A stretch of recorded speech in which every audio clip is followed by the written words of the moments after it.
السلام علیکم۔ Novel عنکبوت by نور راجپوت کی یہ قسط نمبر 46 ہے۔ سارا دن کام کرنے اور پی اے نامی بلا سے سر کھپانے کے بعد وہ اس وقت اسٹوڈیو میں تھی جہاں اس کا شیڈو کوئن ایک جانب لٹک رہا تھا اور مکڑی جیسی وہ کیپ ایک جانب رکھی تھی۔ کچھ دیر پہلے وہ ماڈل سے سر کھپا کر آئی تھی اور اس وقت اسے اپنے سگنیچر ڈیزائن پر تھوڑا کام کرنا تھا۔ اس نے کنکھیوں سے ولی کو دیکھا جو نوٹ پیڈ پر ہاتھ میں لیے کچھ نوٹ کر رہا تھا، بلکہ نوٹ کیے پوائنٹس کو فائنل کر رہا تھا۔ فجر کے خرافاتی ذہن میں اچانک ایک خیال ابھرا۔ جتنا اس نے آج ضد کیا تھا، اب فجر کا دل کر رہا تھا اسے تکلیف پہنچانے کا۔ اس نے ایک نظر ولی کو دیکھا اور پھر دوسری نظر اوپر شیلف میں رکھے اس بھارے کاسٹیوم پر پڑی جس میں بھاری پتھر، دھات اور تیز شیشوں کا استعمال ہوا تھا۔ ڈائن کی چمک اٹھی۔ کیا تم مجھے وہ کاسٹیوم اتار کر دے سکتے ہو؟ اس نے ولی سے کہا جس نے نوٹ پیڈ سے سر اٹھا کر فجر کو دیکھا اور پھر اس شیلف کو جو قدرے اونچی تھی۔ وہ اس وقت سنجیدہ نظر آ رہا تھا اور پھر اس نے نوٹ پیڈ ایک جانب رکھی اور چھوٹا سٹول اٹھا کر اس شیلف کے نیچے رکھا جس کے اوپری خانے میں وہ کاسٹیوم تھا جو قریباً 40 کلو وزنی تھا۔ لیکن ولی نہیں جانتا تھا کہ اس میں تیز چبھنے والا کانچ لگا ہوا تھا، اس لیے اسے وہاں اوپر حفاظت سے رکھا گیا تھا۔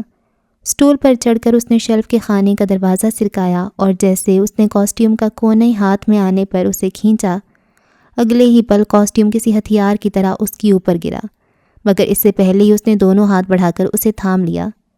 یہ سب اتنی تیزی سے ہوا کہ اس کو سنبھلنے کا موقع ہی نہ ملا۔ بھاری بھرکم جوڑا اپنی تمام طرز بائش اور وزن کے ساتھ سیدھا ولی کے ہاتھوں پر گرا۔ قیمتی پتھر اور دھات اور کانچ اس کی ہتھیلیوں اور انگلیوں میں چبھ گئے۔ اس نے کاسٹیوم نہیں چھوڑا مگر اس کی آنکھیں تکلیف سے سکڑ گئیں۔ اس کی ہتھیلیوں پر سرخ خون نشان ابھر آئے تھے اور کچھ جگہوں سے خون کی لکیریں بھی پھوٹ پڑیں۔ گلاس وال سے داخل ہوتی شام کی سنہری روشنی میں وہ اب کاسٹیوم فجر کے سامنے میز پر رکھ رہا تھا۔ سنہری روشنی میں اس کے بال اور اس کی آنکھیں چمک رہی تھیں، چہرے پر ہلکی سی تکلیف کے آثار تھے مگر ہونٹ آپس میں پیوست تھے۔ فجر کے جیسے پورے وجود میں سکون پھیل گیا۔ اس نے جداتی نظروں سے اسے دیکھا۔ مجھے افسوس ہے، میں بتانا بھول گئی تھی کہ اس میں کانچ لگا ہوا ہے، تمہیں دھیان سے پکڑنا چاہیے تھا۔ اس کی آنکھوں میں ایک سرد فاتحانہ چمک تھی اور اس کے لبوں پر ایک ہلکی سی تقریباً ناقابل دید طنزیہ مسکراہٹ۔ ولی نے اپنے زخمی خون رستے ہاتھوں کو پیچھے چھپا لیا۔ میں ٹھیک ہوں میڈم، وہ یوں بولا جیسے کچھ ہوا ہی نہیں تھا، حالانکہ خون کے قطرے اس کے دونوں ہاتھوں سے ٹپک کر اسٹوڈیو کے سفید چمچماتے فرش کو رنگا رنگ کر رہے تھے۔ اور کچھ؟ وہ جس پارٹ چہرے سے پوچھ رہا تھا، فجر نے پہلے خون کے قطروں کو دیکھا اور پھر اس کے چہرے کو۔ اس نے جھرجھری سی لی۔ وہ اسے جسمانی درد دینے کی کوشش کر رہی تھی جس نے درد کی آخری انتہاؤں کو برداشت کیا تھا، مگر اس وقت درد جسمانی نہیں تھا، درد کہیں اور ہوا تھا۔ اس کے دل میں شاید کسک اٹھی تھی۔ وہ اسے تکلیف دے کر خوش تھی جس سے وہ ہر تکلیف سے بچاتا تھا۔ جاؤ ان کی مرہم پٹی کرو، فجر نے کوفت سے کہا۔ اس کے پیچھے بندے ہاتھوں سے خون بہہ رہا تھا۔ ڈونٹ وری، میں ٹھیک ہوں، جاؤ پلیز۔ اس بار اس کی آواز قدرے تیز تھی۔ ولی نے گہرا سانس لیا اور پھر آس پاس نظریں دوڑائیں۔ وہ سادہ کپڑا ڈھونڈ رہا تھا اور پھر اس سے مل گیا۔ گہرے رنگ کا ایک سادہ سا کپڑا۔ اس نے اسے پھاڑ کر پہلے ایک ہاتھ پر باندھا اور پھر دوسرے پر۔ وہ اسے دیکھتی رہی اور پھر وہ نوٹ پیڈ اٹھا کر باہر نکل گیا، جبکہ فجر کی نگاہیں ابھی تک اس خون پر جمی تھیں جو چمچماتے فرش پر پڑا تھا۔ رات ہو چکی تھی، سبھی ملازم اپنے اپنے گھروں کو نکل گئے۔ پروڈکشن ہال میں مشینوں کی گونج اور کپڑوں کی بھینی بھینی خوشبو پھیلی تھی۔ فجر ایک نئے ڈیزائن کے کپڑے کی کٹنگ دیکھ رہی تھی اور اس کے ہاتھ میں تیز کینچی تھی۔ اس کا دھیان پوری طرح ڈیزائن پر مرکوز تھا اور وہ تفصیلات میں گم تھی۔ اسی وقت ہال کا دروازہ کھلا اور ولی اندر داخل ہوا۔ وہ تب سے اب نظر آیا تھا، ہاتھوں پر اب تک کپڑا بندھا تھا۔ فجر نے کٹنگ کرتے ہوئے اچانک ایک قدم پیچھے لیا اور وہیں پر پڑی ایک کپڑے کی رول پر اس کا پاؤں پڑا۔ اس کا توازن بگڑا اور وہ گرتے گرتے بچی۔ کینچی اس کے ہاتھ سے چھوٹ گئی اور اس کی انگلیوں کے پاس سے گزرتی ہوئی نیچے جا گری۔ اس کے منہ سے ہلکی سی کرہ نکلی، وہ وہیں بیٹھ گئی۔ اس کی ایک انگلی پر چھوٹا سا کٹ لگا اور خون رسنے لگا۔ ولی جو اسی کی جانب بڑھ رہا تھا، اس کی آنکھوں میں لمحے بھر میں پریشانی اور خوف در آیا۔ وہ بغیر کسی توقف کے بجلی کی سی تیزی سے اس کی جانب لپکا۔ فجر؟ اس کی آواز میں تڑپ تھی جیسے اس کے اپنے وجود پر چوٹ لگی ہو۔ وہ گھٹنوں کے بل جھکا اور فجر کا ہاتھ اپنے ہاتھوں میں لیا۔ اس کے چہرے پر بے پناہ تشویش تھی جیسے دنیا کی سب سے بڑی آفت آ گئی ہو۔ کیا ہوا؟ دکھائیں مجھے۔ اس نے نرمی سے اس کی انگلی کو دیکھا جہاں سے خون کی باریک لکیر بہہ رہی تھی۔ اس کے چہرے پر اضطراب صاف جھلک رہا تھا۔ دھیان سے کام کیا کریں۔ اس کی آواز میں ڈانٹ نہیں تھی بلکہ حد درجے فکر مندی تھی۔ اس نے فوراً میز پر پڑا کپڑا اٹھا کر انگلی پر لپیٹ کر خون روکنے کی کوشش کی، جبکہ فجر اسے یوں فکر مند دیکھ کر خود حیران رہ گئی۔ کیا تھا وہ شخص جس سے وہ اتنی تکلیف پہنچا کر خوش تھی، وہ اسے ذرا سی تکلیف میں دیکھ کر پریشان ہو گیا تھا؟ اٹس اوکے، کچھ نہیں ہوا۔ اس نے اپنے ہاتھ ولی کے ہاتھوں سے کھینچ لیے۔ چہرے پر جہاں ایک پل پہلے حیرانی تھی، اب وہاں سرد مہری لوٹ آئی تھی۔ یقیناً وہ اب بھی اداکاری کر رہا تھا۔ اس کے ذہن میں پہلا خیال یہی آیا۔ وہ اٹھ کھڑی ہوئی تھی، وہ بھی اٹھا۔ نظریں اس کے چہرے پر تھیں جو اس سے اعتراض برت رہی تھیں۔ میں فرسٹ ایڈ باکس لاتا ہوں۔ وہ اسے وہیں چھوڑ کر فرسٹ ایڈ باکس ڈھونڈنے لگا۔ یقیناً پروڈکشن ہال میں کہیں نہ کہیں تو ضرور ہوگا۔ میں نے کہا نا کچھ بھی نہیں ہوا، ذرا سا کٹ ہے۔ جانے کیوں اسے ولی کے وجود سے الجھن ہو رہی تھی۔ وہ جلد از جلد اس سے دور جانا چاہتی تھی۔ وہ شخص اس سے بھی بڑا اداکار تھا۔ وہ اس کی سخت آواز پر رک چکا تھا۔ پھر اس نے کلائی پر بندھی گھڑی پر نظر ڈالی۔ 9 بجنے والے ہیں، میرے خیال سے اب ہمیں نکلنا چاہیے۔ وہ بھی سنجیدہ ہوا تو فجر بنا کچھ کہے تیز تیز قدم اٹھاتی ہال سے باہر نکل گئی۔ دروازہ کھلا اور بند ہو گیا۔ وہ وہیں کھڑا رہ گیا۔ تو مجھ پر یقین کیسے کرو گی؟ بند دروازے کی جانب دیکھتے اس نے افسردہ سانس خارج کی اور پھر خود بھی تیز تیز قدم اٹھاتا ہال سے باہر نکل گیا۔ پیچھے پروڈکشن ہال ان کے جانے سے خالی رہ گیا تھا۔ وہ ساری توانائی اپنے ساتھ لے گئے تھے۔ شہر کی روشنیاں مدھم پڑ چکی تھیں اور رات اپنی سیاہ چادر ہر سو پھیلا چکی تھی۔ ولی نے جب فجر کو آفس سے گھر چھوڑا تو گاڑی میں ایک عجیب سی خاموشی چھائی رہی تھی۔ یہ خاموشی غیر معمولی تھی کیونکہ عام طور پر وہ اپنی باتوں سے فجر کو تنگ کرنے کا کوئی نہ کوئی موقع ڈھونڈ ہی لیتا تھا۔ فجر نے بھی اس خاموشی کو غنیمت جانا اور دن بھر کی تھکاوٹ سے چور آنکھیں موندے سیٹ سے ٹیک لگائے بیٹھی رہی۔ گھر پہنچ کر فریش ہونے کے بعد اس نے کھانا کھایا، چائے پی اور کچھ دیر اماں اور بانوں کے پاس بیٹھنے کے بعد وہ سیدھا اپنے نرم و گداز بستر کی آغوش میں چلی گئی۔ کمرے میں نیم تاریکی اور مکمل سکوت تھا۔ آج وہ واقعی بہت تھکی ہوئی تھی۔ پروجیکٹ کی تفصیلات، فلک کے ساتھ ڈسکشن اور پھر ولی کی دن والی چھیڑ چھاڑ نے اس کے اعصاب شل کر دیے تھے۔ جلد ہی وہ نیند کی وادیوں میں کھو گئی۔ ابھی 11 بجے کا وقت ہوگا جب اس کے فون پر میسیجز کی آمد شروع ہوئی۔ میڈم، کل کے لیے جو پریزنٹیشن تیار کرنی تھی اس کے مین پوائنٹس فائنل کر دیں۔ پھر کچھ دیر بعد، میڈم وہ نئے کلائنٹس کے ساتھ میٹنگ کا ٹائم کیا رکھنا ہے، صبح یا دوپہر؟ اور پھر، میڈم فائنانس ڈپارٹمنٹ کو کچھ رپورٹس چاہیے، آپ کی اپروول کے بعد ہی بھیج سکتا ہوں۔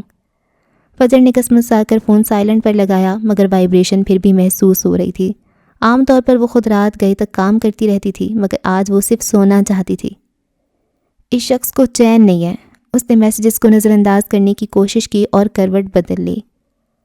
وقت پر لگا کر اڑتا رہا۔ رات کے ٹھیک 2 بجے جب نیند اپنے شباب پر تھی اور خواب پلکوں پر دستک دے رہے تھے، فجر کے فون کی مسلسل وائبریشن نے اس کے بیڈ سائڈ ٹیبل پر رکھے لیمپ کو بھی ہلکا سا مرتعش کر دیا۔ اس کی آنکھ کھل گئی۔ وہ کچی نیند میں تھی، سر بھاری ہو رہا تھا۔ اکثر اسے رات گئے کام کے سلسلے میں یا کسی ایمرجنسی میں فون آ جاتے تھے، اس لیے اس نے نیم غنودگی میں ہی فون اٹھایا۔ اسکرین پر جلی حروف میں بہروپیہ آدمی لکھا چمک رہا تھا۔ ایک لمحے کو اس کا دل چاہا کہ فون دیوار پر دے مارے مگر ضبط کر گئی۔ کیا کروں میں اس آدمی کا؟ اس نے بے بسی سے سوچتے ہوئے سر واپس مخملی تکیے پر گرا دیا۔ مگر فون بجتا رہا، آنکھیں پوری طرح کھل بھی نہیں پا رہی تھیں۔ اس نے اد کھلی سرخ ہوتی آنکھوں سے فون کان سے لگایا۔ ہیلو۔ نیند میں ڈوبی گھٹی گھٹی بمشکل سنائی دینے والی آواز اس کے لبوں سے نکلی۔ Hello madam. دوسری طرف سے ولی کی پوری طرح جاگی ہوئی تازہ دم آواز ابھری جس میں شرارت کوٹ کوٹ کر بھری تھی۔ مجھے بس یہ پوچھنا تھا کہ میری سیلری کب تک ریلیز ہو جائے گی؟ یہ سنتے ہی فجر کا دماغ پھک سے اڑ گیا۔ رات کے 2 بجے اس نے یہ پوچھنے کے لیے فون کیا تھا۔ کاش وہ اس وقت سامنے ہوتا تو وہ یہ فون اس کے سر پر مار کر اس کا سر نہ پھاڑ دیتی تو اس کا نام فجر معراج نہ تھا۔ اس کا جی چاہا وہ چیخ اٹھے مگر اس نے اپنے دانت بھینچ لیے۔ تمہارا دماغ ٹھیک ہے؟ وہ دبے دبے بمشکل ضبط شدہ غصے سے غرائی۔ جی میڈم، دماغ تو بالکل ٹھیک ہے، بس جیب تھوڑی خراب ہے۔ آپ کو دن میں بھی بتایا تھا کہ میں شادی شدہ ہوں، بیوی آج کل کچھ ناراض ہے۔ سوچ رہا تھا سیلری مل جاتی تو اسے کینڈل لائٹ ڈنر پہ لے جاتا۔ فجر نے آنکھیں میچ لیں۔ کوئی اسے نیند کی گولیاں کھلا کر کیوں نہیں سلا دیتا؟ کم از کم دوسروں کی نیند تو برباد نہ ہوتی۔ ولی! غصے کو کسی طرح پیٹ میں اتارتے ہوئے اس نے اس کا نام دانتوں تلے دبا کر لمبا کھینچا۔ دوسری جانب قطعی آنکھوں والے شخص کا دل ایک لمحے کو اس کی آواز کی اس کھنک پر سماعت بن کر دھڑکنے لگا۔ حکم میڈم، وہ پورے جذب اور ڈرامائی انداز سے بولا۔ صبح تمہاری سیلری ریلیز ہو جائے گی۔ فجر نے الفاظ چبا چبا کر کہے۔ اب خدا کا واسطہ مجھے سونے دو اور خود بھی جا کر سو جاؤ۔ اس نے ولی کی طرف سے کسی بھی مزید جواب کا انتظار کیے بغیر فون کاٹ دیا۔ فون سائڈ ٹیبل پر رکھتے ہوئے اس نے بمشکل اپنی آنکھیں بند ہی کی تھیں کہ منحوس فون ایک بار پھر وائبریٹ کرنے لگا۔ بیل تو بند تھی مگر وائبریشن کا شور خاموشی میں گونج رہا تھا۔ وہ تب تک وائبریٹ کرتا رہا جب تک فجر نے جھنجھلا کر دوبارہ فون نہیں اٹھایا۔ اس کا صبر جواب دے چکا تھا۔ جیسے ہی اس نے فون کان سے لگایا، دوسری طرف سے ایک بھاری، گھمبیر اور بدلی سی آواز گونجی، جس میں پہلے والی شرارت کی جگہ ایک عجیب سی سنجیدگی اور اپنائیت تھی۔ ہیلو بیگم، کیا آپ کل میرے ساتھ ڈنر کرنا چاہیں گی؟ فجر کے بدن میں ایک سرد لہر دوڑ گئی۔ وہ سیدھا میڈم سے بیگم پر آیا تھا۔ یہ آواز، یہ انداز، اس نے سختی سے تھوک نکلا، آنکھیں زور سے میچ کر خود پر ضبط کرنے کی کوشش کی۔ وہ جھٹکے سے اٹھ بیٹھی، نیند میں ڈوبا، بالوں میں الجھا اس کا سراپا اس وقت باقی قابل رحم تھا۔ تمہیں ذرا بھی شرم نہیں آتی رات کے 2 بجے ایک عورت کو فون کر کے اس طرح تنگ کرتے ہوئے؟ اس کی آواز میں تھرتھراہٹ تھی۔ ضرور آتی اگر میں نے اس معزز عورت کو 6 بار قبول نہ کیا ہوتا، 3 بار مسجد میں اور 3 بار کورٹ میں۔ اب بتائیں، کیا آپ میرے ساتھ ڈنر پر چلیں گی؟ تم جانتے ہو تم کیا کہہ رہے ہو؟ ہوش میں تو ہو؟ بالکل ہوش میں ہوں۔ ایک عدد جائز بیوی کو ڈنر پر لے جانا چاہتا ہوں۔ اگر یہ کوئی گناہ ہے یا آئین پاکستان کے خلاف ہے تو میری رہنمائی فرمائیں۔ وہ جس قدر معصومیت سے یہ سب کہہ رہا تھا، فجر اس کی چمکتی ہوئی شرارتی قطعی آنکھیں اپنے تصور میں صاف دیکھ سکتی تھی۔ آخر تمہیں اتنا غرور کس بات کا ہے؟ وہ بے اختیار تپ کر بولی، آواز بلند ہو گئی۔ تمہارا شوہر ہونے کا۔ جس برجستگی اور سادگی سے جواب آیا تھا، اسی تیزی سے فجر کا چہرہ پہلے سفید اور پھر سرخ پڑ گیا۔ منہ بند رکھو، وہ بمشکل چیخ سکی۔ گڈ نائٹ یو ٹو بیگم۔ ولی کی آواز میں مسکراہٹ واضح تھی، اور پھر ٹوں ٹوں ٹوں فون بند ہو گیا۔ فجر نے فون پوری قوت سے بستر پر پھینکا۔ وہ جھکتے ہوئے اپنے سر کو دونوں ہاتھوں سے تھامے ہوئے تھی۔ ایک ناقابل یقین غصے، بے بسی اور ایک عجیب سی شکست خوردگی کے ملے جلے جذبات اس پر حاوی تھے۔ اس کے حلق سے ایک دبی دبی غصے بھری چیخ نکلی، اور پھر وہ وہیں بستر پر ڈھیر ہو گئی۔ آنکھوں میں جلن ہو رہی تھی۔ تمہیں میں چھوڑوں گی نہیں، وہ بڑبڑائی۔ یہ کمبخت بھانجا ماموں سے 4 ہاتھ آگے نکلا تھا۔ اس کی نیند تو کوسوں دور جا چکی تھی، اور وہ بدبخت، وہ بہروپیہ آدمی، وہ یقیناً اب سکون سے ایک فاتحانہ مسکراہٹ سجائے سو رہا ہوگا۔ رات بھر کی بے سکونی اور ولی کی طرف سے ملنے والی اذیت ناک چھیڑ چھاڑ نے فجر کے مزاج کو انگاروں پر رکھ دیا تھا۔ اس کی ہیزل آنکھیں نیند کی کمی سے سرخ ہو رہی تھیں اور ماتھے پر بل پڑے ہوئے تھے۔ گاڑی جب آفس کی وسیع و عریض پارکنگ میں داخل ہوئی تو اس نے دانت بھینچ رکھے تھے۔ ولی حسب معمول خاموشی سے ڈرائیو کر رہا تھا، مگر اس کی خاموشی میں بھی فجر کو ایک طوفان سے پہلے کا سکوت محسوس ہو رہا تھا، یا شاید یہ اس کے اپنے اندر کا خلفشار تھا جو باہر کے ہر منظر کو پر اسرار بنا رہا تھا۔ اس نے گاڑی ایک مخصوص جگہ پر پارک کی۔ جیسے ہی اس نے اپنا سیٹ بیلٹ کھولا اور دروازہ کھولنے کے لیے ہاتھ بڑھایا، فجر کی ضبط شدہ آواز گاڑی کی فضا میں پھٹی۔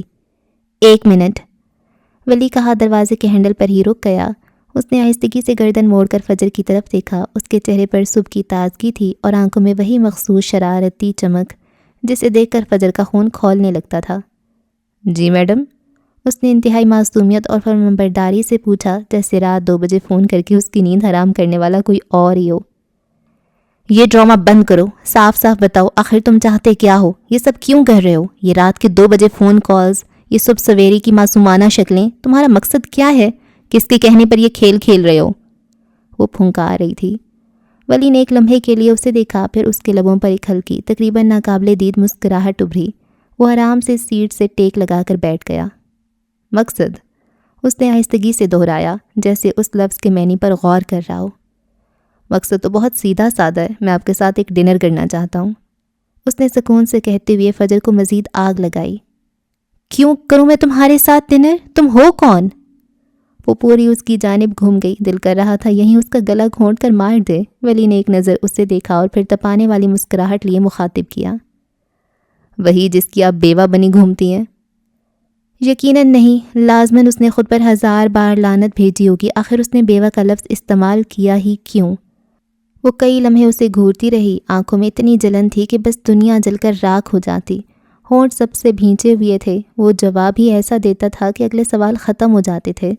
اسے خاموش دیکھ کر وہ پھر سے گویا ہوا، ایک شوہر ہونے کا فرض نبھا رہا ہوں، یہ میری ذمہ داری ہے، آپ کا خیال رکھنا، آپ کی فکر کرنا، آپ محفوظ ہیں یہ یقینی بنانا۔ اس بار وہ قدرے سنجیدگی سے بولا۔ فجر کا چہرہ غصے سے مزید سرخ ہوا۔ مجھے نہ تمہاری ضرورت ہے نہ تمہارے نام نہاد فرائض کی، میں اپنا خیال خود رکھ سکتی ہوں، اپنی حفاظت خود کر سکتی ہوں، میں جیسی ہوں بالکل ٹھیک ہوں، تم میری زندگی سے میرے راستے سے دور کیوں نہیں ہو جاتے؟ جاؤ یہاں سے، مجھے تمہاری شکل بھی نہیں دیکھنی۔ اس کی آواز بلند ہو گئی، وہ اب ہانپ رہی تھی۔ ولی نے ایک گہری سانس لی جیسے فجر کے غصے کو اپنے اندر جذب کر رہا ہو۔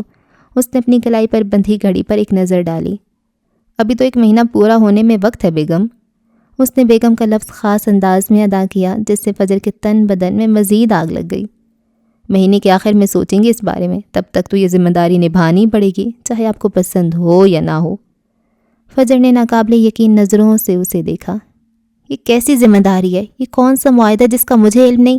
آخر تم اور اورنگزیب مل کر میرے خلاف کیا منصوبہ بنا رہے ہو؟ اسی نے بھیجا تمہیں میری زندگی میں عذاب کرنے، مجھے پریشان کرنے کے لیے، تاکہ میں اپنا کام ٹھیک سے نہ کر سکوں۔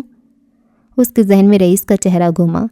ولی کی آنکھوں میں ایک لمحے کے لیے کوئی ناقابل فہم تاثر ابھرا اور فوراً ہی غائب ہو گیا۔ میں یہاں صرف آپ کے لیے آیا ہوں۔ اس بار اس کا لہجہ گھمبیر تھا۔ ویسے آپ بگ بی سے اتنا خائف کیوں رہتی ہیں؟ وہ اتنے بھی برے نہیں جتنا آپ سمجھتی ہیں۔ میں کسی سے خائف نہیں رہتی، فجر نے تیزی سے کہا، خاص طور پر اس ڈارک لارڈ سے، اور تم اس کے ایجنٹ بن کر میری زندگی میں مزید زہر مت کھولو، مجھے سکون سے میرا کام کرنے دو۔ اس نے گہری سانس لی۔ زہر؟ اس نے حیرت سے آنکھیں پھیلائیں۔ میں تو سمجھا تھا میں آپ کی زندگی میں شہد کھولنے آیا ہوں، خیر یہ سمجھنے میں شاید آپ کو مہینہ لگ جائے۔ وہ مسکرایا۔ اب چلیں، آفس کے لیے دیر ہو رہی ہے، لوگ کیا سوچیں گے؟ کمپنی کی مالک اور اس کا پی اے پارکنگ میں بحث کر رہے ہیں۔ فجر نے بے بسی سے مٹھیاں بھینچ لی۔ تم ناقابل برداشت ہو ولی۔ میرے ڈیڈ بھی یہی کہتے ہیں۔ اس نے مسکراہٹ دباتے ہوئے کہا اور دروازہ کھول کر باہر نکل گیا۔ دوسری جانب آ کر فجر کے لیے دروازہ کھولا۔ فجر چند لمحے وہیں بیٹھی اپنے غصے پر قابو پانے کی کوشش کرتی رہی، پھر ایک جھٹکے سے باہر نکلی۔ اس کی تیز قدموں کی چاپ پارکنگ کی خاموش فضا میں گونج رہی تھی۔ جب وہ آفس کی عمارت کی طرف بڑھی، ولی کچھ فاصلے پر اس کے پیچھے پیچھے آ رہا تھا۔ اس کے چہرے پر ایک پرسکون مسکراہٹ تھی، مگر اس کی آنکھوں میں ایک گہری سوچ، ایک ایسا راز تھا جسے فجر سمجھنے سے قاصر تھی۔ وہ نہیں جانتی تھی کہ ولی کا یہاں ہونا صرف رئیس اورنگزیب کا منصوبہ نہیں بلکہ خود ولی کا فیصلہ تھا، اس کی حفاظت کے لیے، ایک ایسی حفاظت جس سے وہ خود بے خبر تھی، اور رئیس اورنگزیب، اس کا کردار تو ابھی باقی تھا۔ وہ اپنی تمام تر باوقار شخصیت کے ساتھ اپنی کرسی پر براجمان تھا، اس کی نظریں اسکرین پر جمی تھیں، ایک لمحے کے لیے بھی اس کی توجہ نہیں بٹی تھی، گویا وہ دنیا و مافیا سے بے خبر ہو کر کسی گہرے غور و فکر میں ڈوبا ہوا تھا۔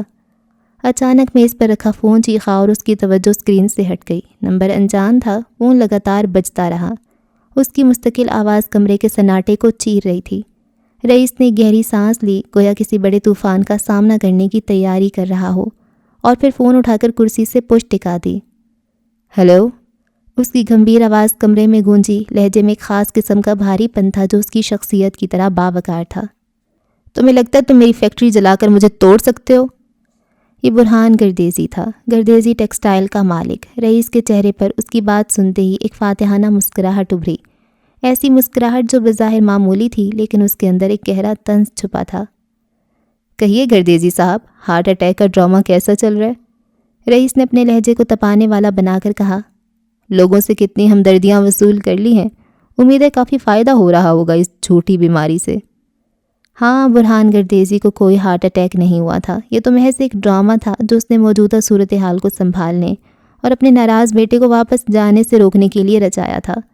رئیس ان کاروباری ڈراموں اور مکاریوں سے بخوبی واقف تھا، اور وہ جانتا تھا کہ برہان گردیزی کی یہ چال کس قدر کھوکھلی تھی۔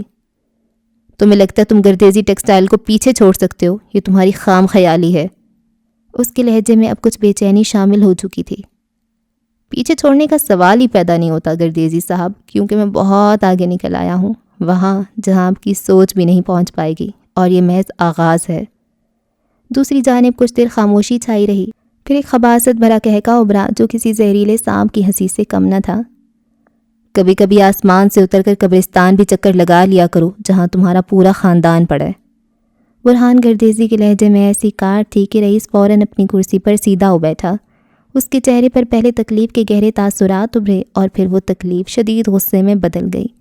یہ ایسا وار تھا جو اس کی دکھتی رگ پر کیا گیا تھا۔ اسی قبرستان تک جانے کا راستہ آپ کے لیے بنا رہا ہوں، تیار ہو جائیں کیونکہ یہ راستہ سیدھا جہنم کی طرف جاتا ہے۔ یہ وارکاری تھا۔ برہان گردیزی جانتا تھا کہ یہ محض خالی دھمکی نہیں تھی، یہ ایک اعلان تھا، ایک ایسی جنگ کا اعلان جس میں رئیس کچھ بھی کر گزرنے کو تیار تھا۔ پتھروں سے کھیلنے والا شخص صرف پتھر ہو سکتا ہے، وہ جسے میں نے برسوں پہلے توڑ دیا تھا۔ ایک اور وار کیا گیا۔ میں وہ پتھر ہوں جو آپ کی قبر پر رکھا جائے گا۔ یہ وار مزید کاری تھا۔ میں تمہیں وارن کر رہا ہوں رئیس اورنگزیب۔ برہان گردیزی کی آواز میں اب مزید غصہ تھا، لیکن اس میں لرزش صاف محسوس کی جا سکتی تھی۔ جو تم کر رہے ہو وہیں ٹھہر جاؤ، ورنہ اچھا نہیں ہوگا، تمہارا بہت بڑا نقصان ہو سکتا ہے۔ اس بار کہکا لگانے کی باری رئیس کی تھی۔ اس کا کہکا بے باک اور فاتحانہ تھا۔ ابھی تو میں نے شروع کی ہے، یہ تو محض ایک چھوٹی سی جھلک ہے۔ تمہیں لگتا ہے میں تم سے ڈر جاؤں گا؟ برہان گردیزی نے حلق تر کرتے ہوئے کہا۔ انہوں نے اپنے لہجے کو معمول پر رکھنے کی بھرپور کوشش کی، مگر وہ ڈگمگا گیا تھا۔ انہیں احساس ہو چکا تھا کہ رئیس کس قدر خطرناک ثابت ہو سکتا تھا۔ آپ کو مجھ سے ڈرنے کی ضرورت نہیں ہے، میں ایک اصول پسند آدمی ہوں۔ اس کا لہجہ سرد تھا۔ البتہ آپ کو میرے اصولوں سے ڈرنا چاہیے، جو صاف صاف کہتے ہیں مال کا بدلہ مال اور جان کا بدلہ جان۔ اس نے اپنی بات ختم کی اور برہان گردیزی کو دوسری جانب ساکت چھوڑ کر فون بند کر دیا۔ کرسی سے ایک بار پھر ٹیک لگا لی، بے اختیار ٹائی کی نوٹ ڈھیلی کی، سانس لینے میں الجھن ہو رہی تھی۔ اسے جسم پر اچانک ایک شدید دباؤ محسوس ہوا، جیسے کسی نے اس کی روح نچوڑ لی ہو۔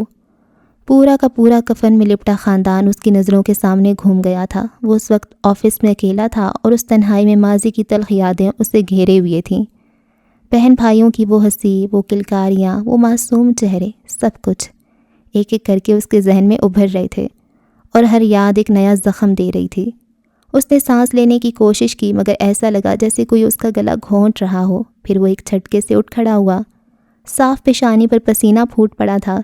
وہ کچھ دیر ٹہلتا رہا تاکہ خود پر قابو پا سکے، مگر جب مشکل ہو گیا تو تیز تیز قدم اٹھا کر وہاں سے بھاگنے کے انداز میں لفٹ کی جانب بڑھا۔ لفٹ کھلی اور پھر بند ہو گئی۔ اس کے آفس میں بس گہرا سناٹا بچا تھا جو اس کے اندر کی طوفانی کیفیت کی عکاسی کر رہا تھا۔ وہ جانتا تھا کہ یہ صرف ایک جنگ کا آغاز تھا اور اس جنگ میں اسے کسی بھی حد تک جانا پڑے گا اور وہ جائے گا۔ وہ پروڈکشن ہال سے باہر نکل رہی تھی۔ اس کے قدم معمول کے مطابق تھے اور ذہن میں دن بھر کے کاموں کی فہرست چل رہی تھی۔ اس نے ابھی چند قدم ہی بڑھائے تھے کہ اس کی نظر زینے اترتے صفتر پر پڑی۔ ایک لمحے کو اس کے چہرے پر معمول کی مسکراہٹ ابھری، لیکن اگلے ہی پل وہ مسکراہٹ غائب ہو گئی۔ اس کی جگہ بے یقینی اور حیرت نے لے لی۔ صفتر کے ساتھ ایک لڑکی ہنس ہنس کر باتیں کرتی ہوئی نیچے آ رہی تھی اور اس لڑکی کو دیکھ کر فجر اپنی جگہ ساکت رہ گئی۔ وہ اسے کیسے بھول سکتی تھی؟ وہ تو زرکا سہیل تھی، فروا کی بہن، وہی لڑکی جسے صفتر یونیورسٹی کے زمانے سے پسند کرتا تھا اور جس نے اسے بری طرح استعمال کیا تھا۔ فجر کو اپنی آنکھوں پر یقین نہیں آیا۔ جس لڑکی نے صفتر کے احساسات سے کھیلا، اسے دھوکہ دیا تھا، وہی آج اس کے ساتھ اس قدر بے تکلف انداز میں ہنس رہی تھی۔ فجر کی پیشانی پر بل پڑ گئے، اس کی بھویں سکڑ گئیں اور چہرے پر ناگواریت کے تاثرات ابھر آئے۔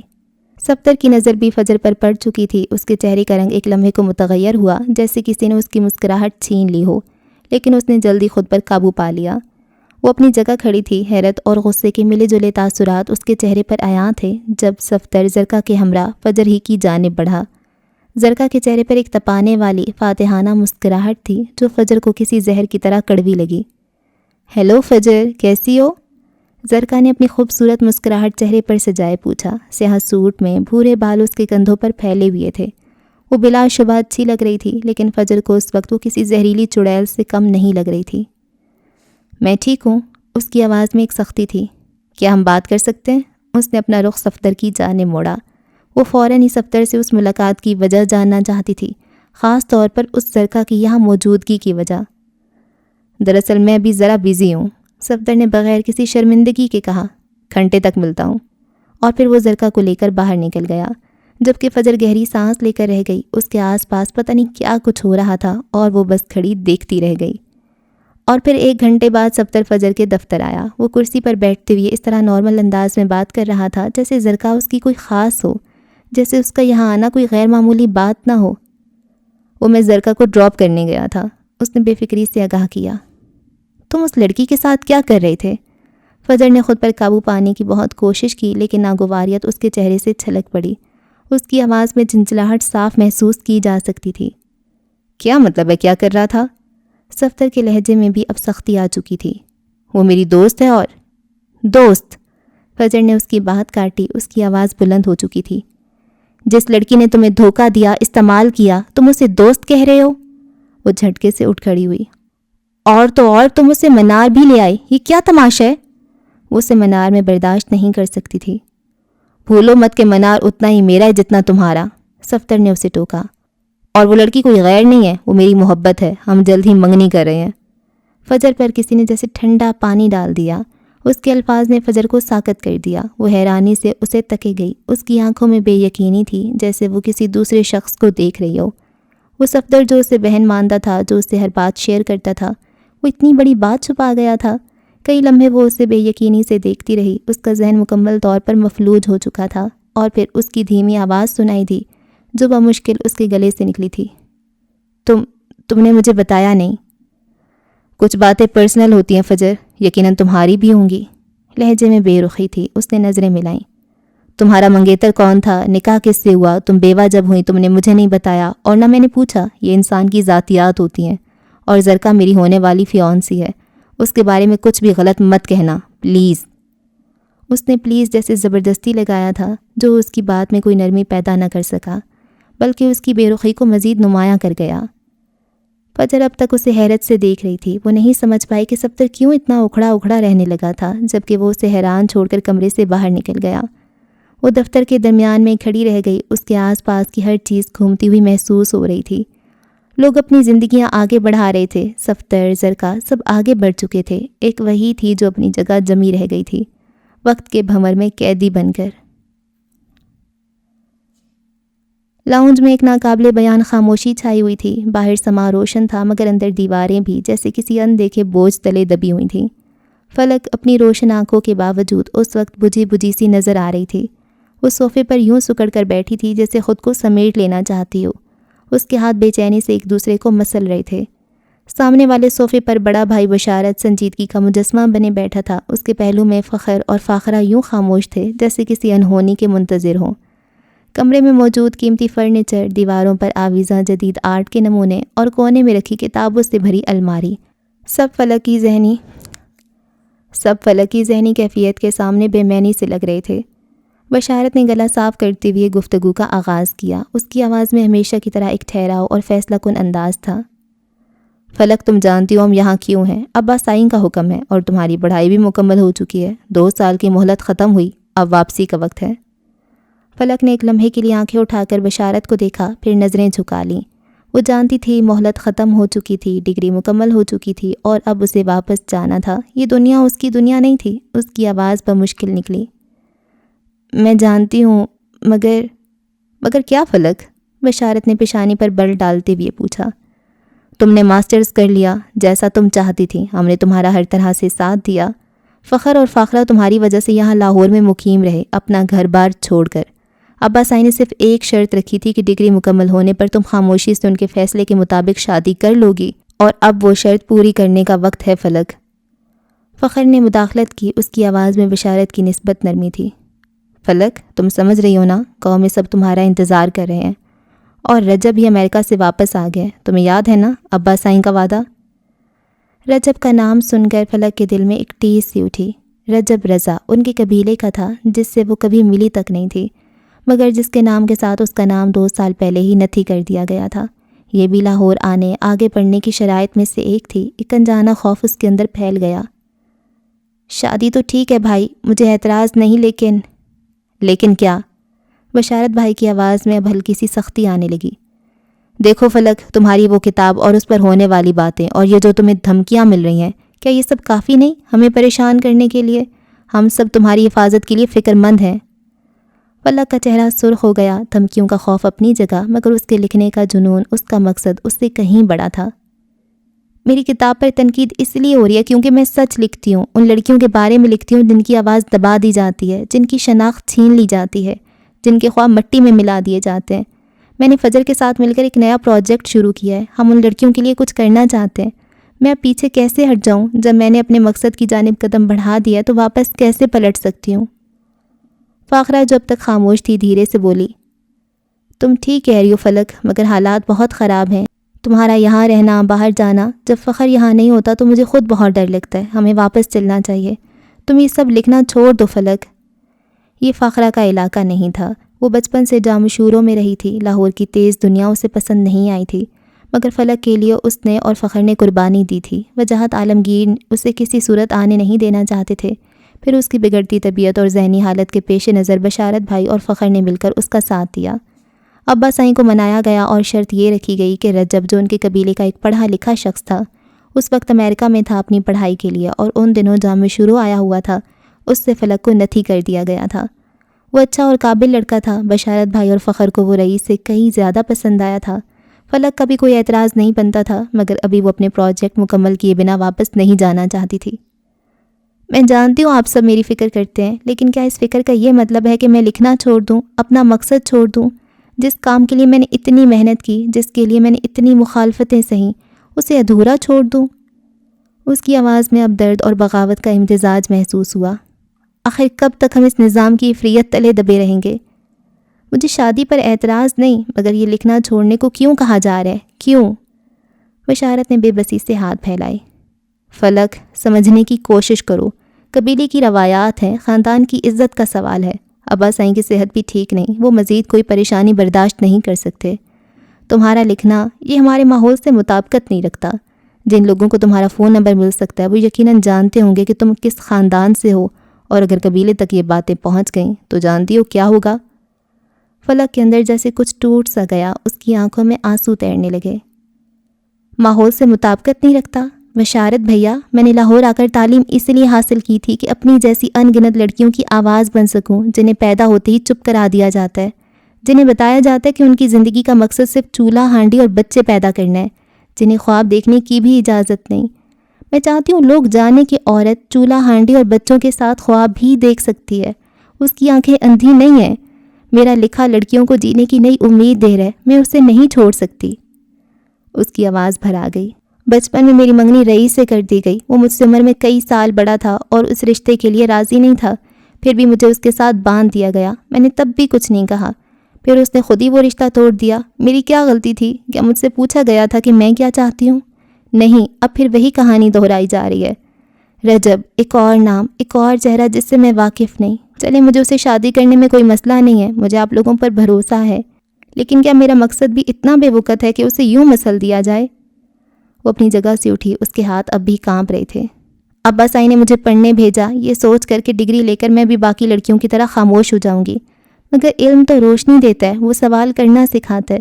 میں ان لڑکیوں کی کہانیاں لکھنا چاہتی ہوں جنہیں زندہ درگور کر دیا جاتا ہے، جن کی پہچان، جن کے خواب چھین لیے جاتے ہیں، جنہیں غیرت اور محبت کے نام پر قتل کر دیا جاتا ہے۔ کیا یہ جرم ہے؟ اس کی آواز میں اب تلخی نمایاں ہوئی۔ آخر کیوں ہمیشہ لڑکی کو ہی قربانی دینی پڑتی ہے؟ کیا میرے جذبات نہیں ہیں؟ کیا میری کوئی پہچان نہیں؟ یا میری پہچان صرف اتنی ہے کہ میں وجاہت عالمگیر کی بیٹی ہوں، یا کل کو رجب رضا کی بیوی بنوں گی؟ فلک نام کی اس لڑکی کا اپنا کوئی وجود نہیں۔ کمرے میں ایک بار پھر گہری خاموشی چھا گئی۔ فخر نے نظریں جھکا لیں، فاخرہ کے چہرے پر دکھ کے تاثرات تھے، بشارت بھائی کے چہرے پر بھی ایک لمحے کو نرمی ابھری، مگر فوراً ہی دوبارہ سختی چھا گئی۔ یہ جذباتی باتیں، حقیقت یہی ہے کہ تمہیں ہمارے ساتھ واپس چلنا ہے، تمہاری بھلائی اسی میں ہے اور ہماری بھی، اس نے فیصلہ کن لہجے میں کہا اور اٹھ کر لاؤنج سے باہر نکل گیا۔ وہ فلک سے 12 سال بڑا تھا، فلک اسے اپنے بچوں کی طرح عزیز تھی، مگر اب قبیلے میں باتیں بننا شروع ہو گئی تھیں۔ وہ 26 سال کی تھی اور اب تک اس کی شادی نہیں ہوئی تھی۔ رئیس کے رشتہ ختم کرنے پر باہر جو سوال، جو انگلیاں فلک پر اٹھی تھیں، وہ یہ سب جانتے تھے، مگر شاید فلک نہیں، یا شاید جانتی ہو مگر وہ اسے مزید مہلت نہیں دے سکتے تھے۔ فلک کی آنکھوں سے آنسو رواں تھے، اسے لگا جیسے اس کا دل کوئی مٹھی میں بھینچ رہا ہو۔ پہلے رئیس، اب رجب، پہلے خاندان کی روایات، اب قبیلے کا دباؤ، اس کی اپنی ذات، اس کے خواب، اس کی خواہشات، سب بے معنی تھیں۔ وہ ان گنت لڑکیوں کی آواز بننا چاہتی تھی جن کی شناخت ان سے چھین لی جاتی تھی، اور آج وہ خود کو انہی میں سے ایک محسوس کر رہی تھی۔ اس کا قلم جو اس کا سب سے بڑا سہارا تھا آج اس سے چھیننے کی کوشش کی جا رہی تھی۔ آخر کب تک عورت کو اپنی شناخت کے لیے لڑنا پڑے گا؟ لاؤنج کی پرتش دیواریں اسے قفس لگ رہی تھیں اور باہر کی روشن دھوپ بھی اس کے اندر کی تاریکی کو مٹا نہیں پا رہی تھی۔ وہ ایک 26 سالہ کمزور سی لڑکی تھی جو بیک وقت کئی طرح کی افریتوں سے لڑ رہی تھی۔ اپنے اندر کی افریت، رشتوں کی افریت اور نظام کی افریت جو اسے آگے بڑھنے نہیں دے رہے تھے۔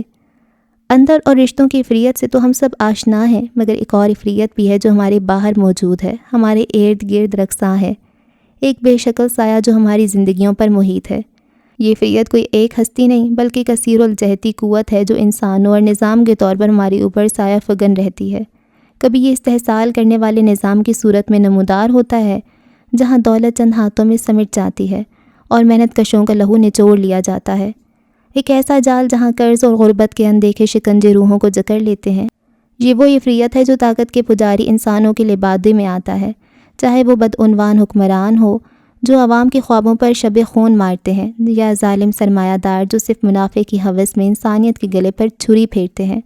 یہ افریت غالب بیانیوں کی جال بنتا ہے جہاں سچ کو مسخ کر کے جھوٹ کو تراشا جاتا ہے اور ہماری سوچ کو کنٹرول کرنے کی مذموم کوششیں کی جاتی ہیں۔ وہ افریت جو ٹیلی ویژن کی اسکرینوں سے، اخبارات کے کالے حروف سے اور نصابی کتابوں کی بے روح سطروں سے اپنا زہر پھیلاتا ہے، اور کبھی یہ افریت معاشرے کی اجتماعی بے حسی اور لاپرواہی کے روپ میں آ کر ہمیں نگل لیتا ہے، جہاں ہر شخص اپنے خول میں بند دوسروں کے دکھ درد سے بے نیاز ہو جاتا ہے اور ایک خاموش سناٹا ہماری انسانیت کو کھوکھلا کر دیتا ہے۔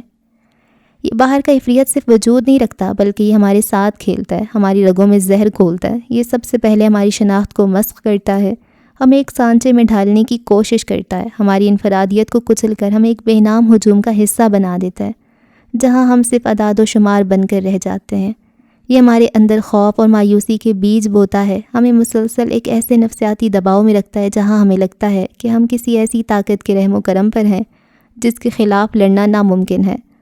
ہمارے اندر کی تخلیقی صلاحیتیں دم توڑ دیتی ہیں جب ہمیں صرف ایک طے شدہ راستے پر چلنے پر مجبور کیا جاتا ہے اور ہمارے خوابوں پر مٹی ڈال دی جاتی ہے۔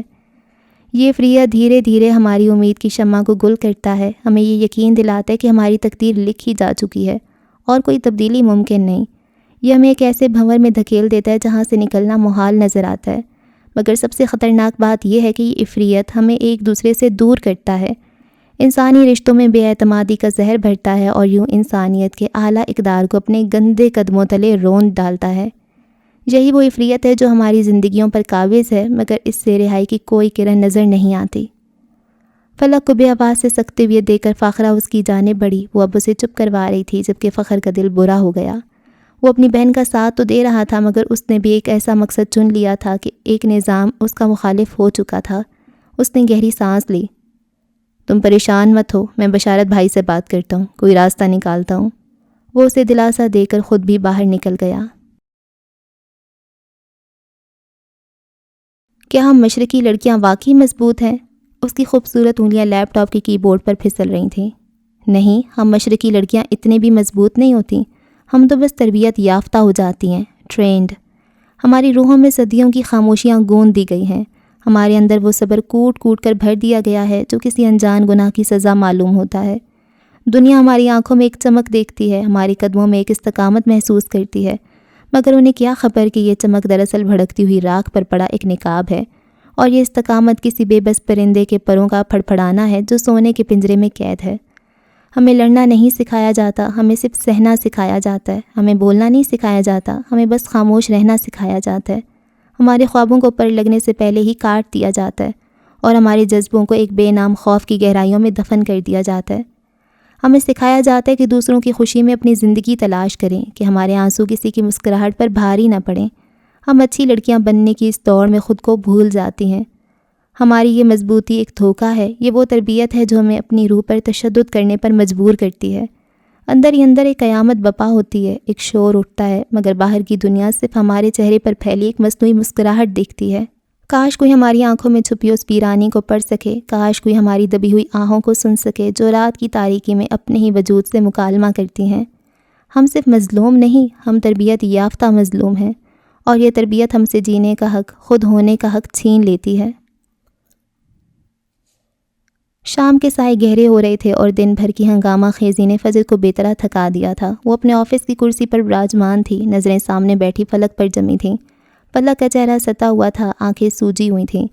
صاف دکھائی دے رہا تھا کہ وہ کسی گہری سوچ میں گم ہے۔ اس کا دھیان کام میں بالکل نہیں تھا۔ کچھ دیر پہلے جب وہ آئی تھی تب فجر نے اسے آفس کی گلاس وال سے دیکھا تھا۔ نیچے پارکنگ میں اسے چھوڑنے 2 مرد آئے تھے، یقیناً وہ اس کے بھائی تھے جو ہر چیز پر گہری نظر رکھے ہوئے تھے، اور اس پل اسے احساس ہوا تھا کہ وہ کتنی خوش قسمت تھی۔ اس کے دونوں طرف 2 مضبوط مرد تھے اور ان کے حصار میں وہ دنیا کی محفوظ ترین لڑکی لگ رہی تھی، مگر اب اس کا چہرہ کوئی اور کہانی سنا رہا تھا۔ فجر کچھ کہہ رہی تھی مگر فلک اپنی ہی دنیا میں غائب تھی۔ اس کی بے توجہی فجر کو ڈسٹرب کر رہی تھی۔ کام کے دوران اس طرح کی غیر حاضری فجر کو سخت ناپسند تھی۔ اگر تمہارا دھیان نہیں ہے تو ہم پھر کبھی ڈسکس کر لیں گے، بالآخر وہ بول پڑی۔ فلک چونکی جیسے کسی گہری نیند سے جاگی ہو۔ نہیں، وہ بس۔ وہ زبردستی مسکرائی، ایک پھیکی اور بے جان سی مسکراہٹ۔ جب بھی وہ سوچتی تھی وہ اپنی ساری تکلیفوں کی وجہ آ کر رئیس پر ٹھہر جاتی تھی۔ کاش وہ اس سے شادی کر چکا ہوتا۔ اس کی مضبوط پناہ گاہ میں وہ اپنا کام سکون سے کر پاتی، وہ اپنے مقصد پر ڈٹی رہتی کیونکہ اس کا سرپرست وہ ہوتا، وہ مضبوط شخصیت جس کے آگے بڑی بڑی طاقتیں دم توڑ جاتی تھیں۔ مگر ایسا ہوتا تب نہ۔ آنسو دینے والوں کو ان کی اوقات میں رکھنا سیکھو۔ فلک کی نظریں اٹھیں، اور اگر آنسو دینے والے اپنے ہوں تو پھر؟ اس کی آواز میں کرب تھا۔ فجر نے گہرا سانس لیا۔ تو پھر رونا فضول ہے کیونکہ وہ کرسی پر سیدھی ہوئی، اس کی آواز میں اب نرمی کی بجائے ایک عزم تھا۔ کیونکہ اپنے لوگ کبھی آپ کو جان بوجھ کر تکلیف نہیں دیتے، اور اگر وہ ایسا کر رہے ہیں تو یا تو وہ آپ کے اپنے نہیں یا پھر وہ غلط فہمی کا شکار ہیں۔ دونوں صورتوں میں رونے سے کچھ حاصل نہیں ہوگا۔ پھر وہ فلک کی جانب جھکی۔ زندگی میں کچھ رشتے ایسے ہوتے ہیں ہمارے اپنے جو ہمیں ٹوٹ کر بکھیر دیتے ہیں، لیکن یہی وہ رشتے ہوتے ہیں جو ہمیں سکھاتے ہیں کہ ہمیں کتنا مضبوط بننا ہے۔ تمہارے آنسو تمہاری کمزوری نہیں بلکہ یہ ایک علامت ہے کہ تم ایک حساس دل رکھتی ہو، لیکن اس حساسیت کو اپنی طاقت بناؤ، اپنی کمزوری نہیں۔ وہ لمحے بھر کو رکی۔ تمہیں یاد ہے تم نے کتنی محنت کی ہے یہاں تک پہنچنے کے لیے، کتنی راتیں جا کر کام کیا ہے؟ یہ سب کچھ اس لیے نہیں تھا کہ کوئی تمہیں یوں توڑ کر رکھ دے۔ جو لوگ تمہارے آنسوؤں کی قدر نہ کریں وہ تمہاری خوشیوں کے بھی مستحق نہیں۔ اسے لگا جیسے فجر اس کے اندر تک جھانک چکی ہو، جیسے وہ رئیس کے بارے میں بات کر رہی ہو۔ مگر فلک کی آواز لرز رہی تھی۔ مگر کچھ نہیں، فجر نے اس کی بات کاٹی۔ آج تمہیں فیصلہ کرنا ہے کہ تم اپنی زندگی کی ڈرائیونگ سیٹ پر خود بیٹھو گی یا کسی اور کو اپنی خوشیوں کا کنٹرول دو گی۔ تمہارے پاس ایک شاندار مستقبل ہے، بہت سے خواب ہیں جو تمہیں پورے کرنے ہیں۔ کیا تم ان سب کو صرف چند آنسوؤں کی خاطر قربان کر دو گی؟ پل بھر کی خاموشی چھائی۔ اٹھو، اپنی ہمت کو اکٹھا کرو، ان لوگوں کو اپنی کامیابیوں سے جواب دو جنہوں نے تمہیں دکھ دیا۔ تمہاری سب سے بڑی جیت ان کی ناکامی ہوگی جو تمہیں بکھرا ہوا دیکھنا چاہتے ہیں۔ یاد رکھو، جو تمہیں توڑ سکتے ہیں وہ تمہیں دوبارہ جوڑ نہیں سکتے۔ یہ کام صرف تم خود کر سکتی ہو۔ فلک نے نم آنکھوں سے فجر کی طرف دیکھا۔ فجر کے الفاظ اس کے دل پر دستک دے رہے تھے۔ اپنے آنسو پونچھو، میں رونے دھونے والی لڑکیوں کے ساتھ کام نہیں کرتی۔ اس کے لہجے میں سختی جھلکی۔ تم فلک ہو، رائٹر فلک عالمگیر، تم مضبوط ہو، اور یہ بات کبھی مت بھولنا۔ اس بار اس کا لہجہ نرم تھا۔ اور اب ڈرنے کی ضرورت نہیں ہے، تمہیں ڈرانے والوں کو جان لینا چاہیے کہ اب تم اکیلی نہیں ہو۔ فجر معراج تمہارے ساتھ کھڑی ہے، اور میرے بارے میں مشہور ہے کہ… اس نے ایک بار پھر پیچھے ہوتے کرسی سے ٹیک لگائی، چہرے پر ناقابل بیان اور آنکھوں میں ناقابل شکست چمک تھی۔ میں پہچان چھیننے والوں کو چیر پھاڑ کر کھا جاتی ہوں۔ اس کا انداز ایسا تھا کہ فلک چند لمحے اسے دیکھی گئی اور پھر بے ساختہ ہنسی، آنکھوں کو رگڑ کر صاف کیا۔ اب کیسا ڈر؟ اب تو اس کی پارٹنر فجر معراج تھی۔ اس کے چہرے پر ایک عزم جھلکنے لگا، شاید یہ ایک نئی شروعات تھی۔ شام گہری ہو چکی تھی اور شہر کی روشنیاں ٹمٹما رہی تھیں۔ ولی گاڑی چلا رہا تھا اور فجر تھکی ہاری سیٹ سے پشت ٹکائے آنکھیں بند کیے بیٹھی تھی۔ دن بھر کی میٹنگز اور کام نے اسے نڈھال کر دیا تھا۔ ولی نے ایک نظر اسے دیکھا اور مسکرایا۔ اسے فجر کو چھیڑنے کا موقع مل گیا تھا۔ آپ کی ہیزل آنکھوں کی کافی تعریف سنی ہے، اگر اتنی اچھی ہیں تو کبھی کھول بھی لیا کریں۔ ساری دنیا روشنیوں سے جگمگا رہی ہے اور آپ ہیں کہ اپنی دنیا میں گم ہیں۔ وہ اب بھی ویسے ہی بیٹھی رہی۔ ایسے آج میرا دل کر رہا ہے چائے پینے کا۔ فجر نے ٹک سے آنکھیں کھولیں اور اسے گھورا۔ میرا موڈ اس وقت بالکل اچھا نہیں ہے اور مجھے تمہارے ساتھ کہیں نہیں جانا، مجھے تنگ مت کرو۔ تنگ؟ میں تو آپ کو بس حقیقت سے روشناس کرا رہا ہوں۔ اس نے کندھے اچکائے۔ دن بھر ڈیزائنوں سے کھپنے کے بعد دیکھنا چاہیے کہ دنیا کافی خوبصورت ہے۔ ایک کپ چائے سے کیا بگڑ جائے گا؟ دماغ فریش ہو جائے گا اور غصہ بھی اتر جائے گا۔ فجر نے لمبا سانس لیا۔ چائے میں گھر جا کر پی لوں گی۔ یو آر سو بورنگ بیگم۔ اور بس اسے ایکٹیو کرنے کے لیے یہ بیگم لفظ کافی ہوتا تھا۔ اور تمہیں اپنے کام سے کام رکھنا چاہیے، فضول مشورے دینے کی بجائے ڈرائیونگ پر توجہ دو۔ اگر ایکسیڈنٹ ہو گیا تو تمہارا حلیہ مزید بگڑ جائے گا۔ پہلے ہی لوگ تمہیں موسٹ وانٹڈ کرمنل سمجھتے ہیں۔ اس کی بات پر ولی کا ابھرنے والا کہکا بے ساختہ تھا۔ دیکھ لیں پھر یہ موسٹ وانٹڈ کرمنل کیسے آپ سے ایک چائے کی درخواست کر رہا ہے۔ خیر میں نے سنا آج کل آفس کی چند ایک لڑکیوں کو مجھ پر کرش ہو چکا ہے۔ آج کل کی لڑکیوں کا دماغ نہیں ہے، انہیں کرمنلز پر جلد کرش ہو جاتا ہے۔ آج کل کی لڑکیوں کا دماغ ہے نہیں، انہیں کرمنلز پر جلد کرش ہو جاتا ہے۔ Same like mama I in love with a criminal. وہ ہنستے ہوئے زیر لب بڑبڑایا۔ ویسے تو میں کرمنل نہیں ہوں، ہاں وائلڈ کہہ سکتی ہیں، مگر آپ کے لیے وہ بھی نہیں، آپ کے لیے صرف معصوم سا ولی ہوں، آپ کا ایک عدد شوہر۔ زبردستی کا شوہر، وہ تنزیہ بولی۔ محترمہ بھول رہی ہیں تو یاد دلا دوں، مجھے پرپوز آپ نے کیا تھا، ورنہ میں معصوم تو کبھی کورٹ میرج کا سوچ بھی نہیں سکتا۔ اس نے جس انداز میں کہا تھا فجر کا چہرہ سرخ ہوا، وہ رخ موڑ گئی۔ کچھ دیر گاڑی میں خاموشی رہی اور پھر گاڑی ایک چمکتے ہوئے ریستوران کے سامنے رک گئی۔ فجر نے رخ موڑ کر اسے دیکھا، آنکھوں میں برہمی تھی۔ یہ کیا ہے؟ ایک چھوٹا سا سٹاپ، اس نے اطمینان سے گاڑی پارک کرتے ہوئے کہا۔ آپ کے گھر کا راستہ یہیں سے گزرتا ہے تو میں نے سوچا کیوں نہ تھوڑی دیر چائے کے لیے رک جائیں۔ اس سے پہلے وہ مزید کچھ کہتی وہ گاڑی سے اترا اور فجر کے دروازے کی طرف آیا۔ وہ ابھی بھی اپنی سیٹ پر بیٹھی تھی، آنکھوں میں حیرت اور غصے کا امتزاج تھا۔ اس کی جانب کا دروازہ کھول کر وہ تھوڑا اس کی جانب جھکا۔ چلیں؟ میں کہیں نہیں جا رہی، اتنی آسانی سے جانے بھی نہیں دوں گا، اس نے مسکراتی ہوئے کہا اور ہاتھ آگے بڑھایا۔ اس کی بات کا مطلب سمجھتے ہوئے فجر نے اسے گھورا اور پھر اس کا ہاتھ نظر انداز کرتے باہر نکل آئی۔ وہ مسکراہٹ چھپاتے ہوئے پیچھے ہٹا۔ کسی کے باپ میں اتنا دم نہیں تھا کہ فجر معراج سے زبردستی کچھ کروا سکے، اور یہ نشان زدہ چہرے والا شخص ہنستے ہنستے اس سے سب کچھ کروا لیتا تھا۔ وہ اب اندر کی جانب بڑھ رہے تھے۔ ریستوران کی ہلکی روشنیوں اور کافی کی خوشبو نے ماحول کو خوشگوار بنا رکھا تھا۔ ولی نے لفٹ کی جانب اشارہ کیا اور پھر کچھ دیر بعد وہ دونوں اوپر تھے۔ یہاں کچھ جوڑے اپنی اپنی دنیا میں مگن نظر آ رہے تھے۔ تم پیے ہو یا گینگسٹر؟ وہ اسے دیکھتے ہوئے تنزیہ بولی۔ مان لیں گی تو شوہر بھی ہوں، وہ اسی انداز میں بولا تو فجر بس گھور کر رہ گئی۔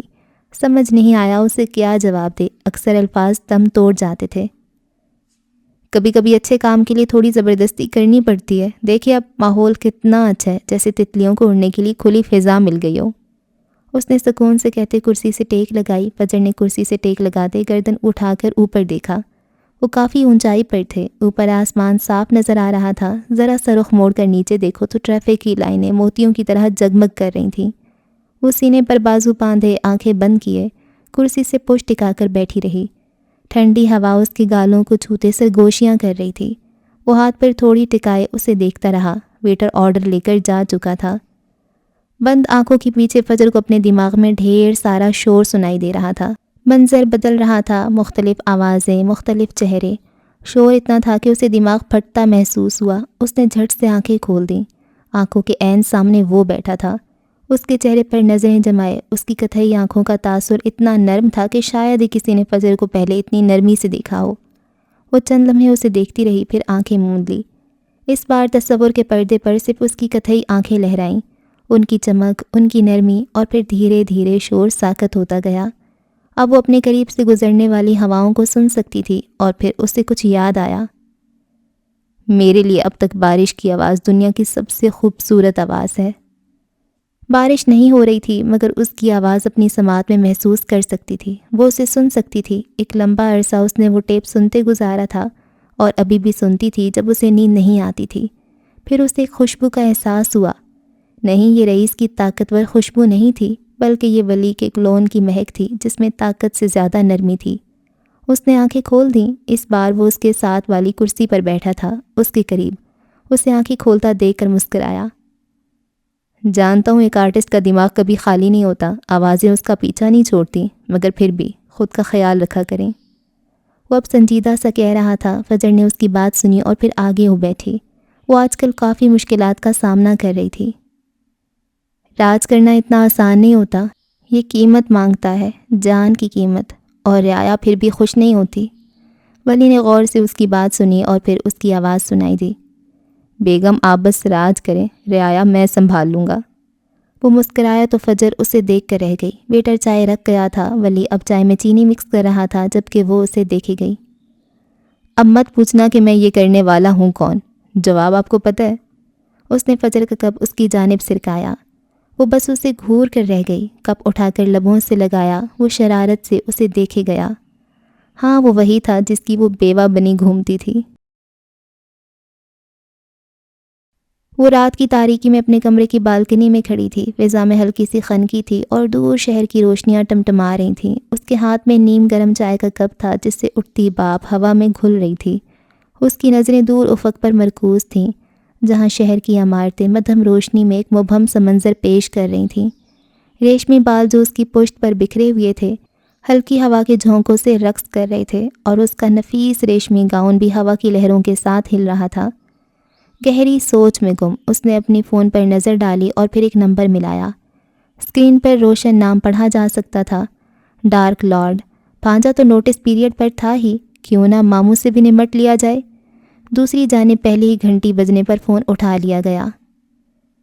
سوچ رہا ہوں آخر میں نے ایسا کون سا نیک کام کیا جو ملکہ فن مجھے یاد کر لیتی ہیں۔ دوسری جانب سے رئیس کی پر اعتماد آواز سبھری جس میں ہلکا سا استہزاء بھی شامل تھا۔ اگر کوئی آپ کو آپ کے ڈارک سٹار ڈھونڈ کر دے تو اس کا انعام کیا ہوگا؟ فجر نے بغیر کسی تمہید کے براہ راست مدعے کی بات کی۔ دوسری جانب ایک لمحے کی خاموشی چھائی رہی، جس کے بعد رئیس کا گہرا کہکا بلند ہوا۔ خیر ہے لٹل مس، کام دماغ کو چڑھ گیا کیا؟ آدھی رات کو ستاروں کی باتیں کر رہی ہو۔ رئیس نے ہنستے ہوئے کہا، بتائیں اسے کیا انعام ملے گا؟ فجر نے اس کی بات کو ایک بار پھر نظر انداز کرتے ہوئے اپنے سوال کو دہرایا۔ اس کے لہجے میں ذرا سی بے صبری تھی۔ ایک بار پھر خاموشی چھائی اور پھر رئیس کی گھمبیر آواز گونجی، منہ مانگا انعام۔